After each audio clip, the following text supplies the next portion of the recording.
Yearmate first day of shooting. Weather প্রচণ্ড খারাপ ছিল, শৈত্যপ্রবাহ হচ্ছিল, ঝড় হচ্ছিল, অনেক বাতাস হচ্ছিল, কনকনে ঠান্ডা ছিল। ইনফ্যাক্ট আমি ঠান্ডায় পুরো জমে যাচ্ছিলাম। তার মধ্যে আমাকে জোভানকে একটা রোম্যান্টিক সিন শ্যুট করতে হচ্ছিল। As you can see, Jovan একটা সোয়েট টি শার্ট পরা আর আমি একটা সুতি কামিজ পরা।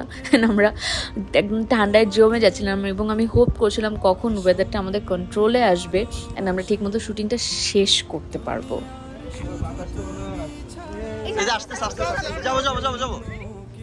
তো বাতাসের জন্য আমার শটগুলো খুব সুন্দর আসছিল, কিন্তু আমার রোম্যান্টিক এক্সপ্রেশন দিতে একদম 12টা বেজে যাচ্ছিলো বিকজ ঠান্ডায় আমি জাস্ট জমে গিয়েছিলাম।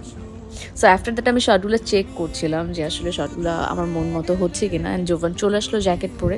আমরা দুজন মিলে আমাদের শর্টসগুলো দেখছিলাম অ্যান্ড অ্যাকচুয়ালি খুব ভালো লাগছিলো। তো বাতাসে চুল তো মেসড আপ হয়ে গেছিলো, কার্লস তো চলে গেছিলো, বাট আফটার অল মানে সিনে দেখতে অ্যাকচুয়ালি খুব সুন্দর লাগছিলো। এখানে রাজ ভাই আমাদের ডিওপি খুব সুন্দর সিনেমাটোগ্রাফি করেছেন। আমার প্রত্যেকটা ফ্রেম অ্যান্ড পুরো নাটকটা দেখে খুব খুব ভালো লেগেছে। আমি জানি না এখন পর্যন্ত আপনারা দেখেছেন কিনা। অ্যান্ড আমরা শ্যুটটা করেছিলাম কার্জন হলে। এই সিনটা আমার খুবই পছন্দ, চুড়ি পরানোর সিনটা। এটা one of my favourite scene. আপনারা অবশ্যই নাটকটি দেখবেন ইয়ারমেট এবং আপনাদের ভ্যালুয়েবল রিভিউস আমাদেরকে জানাবেন।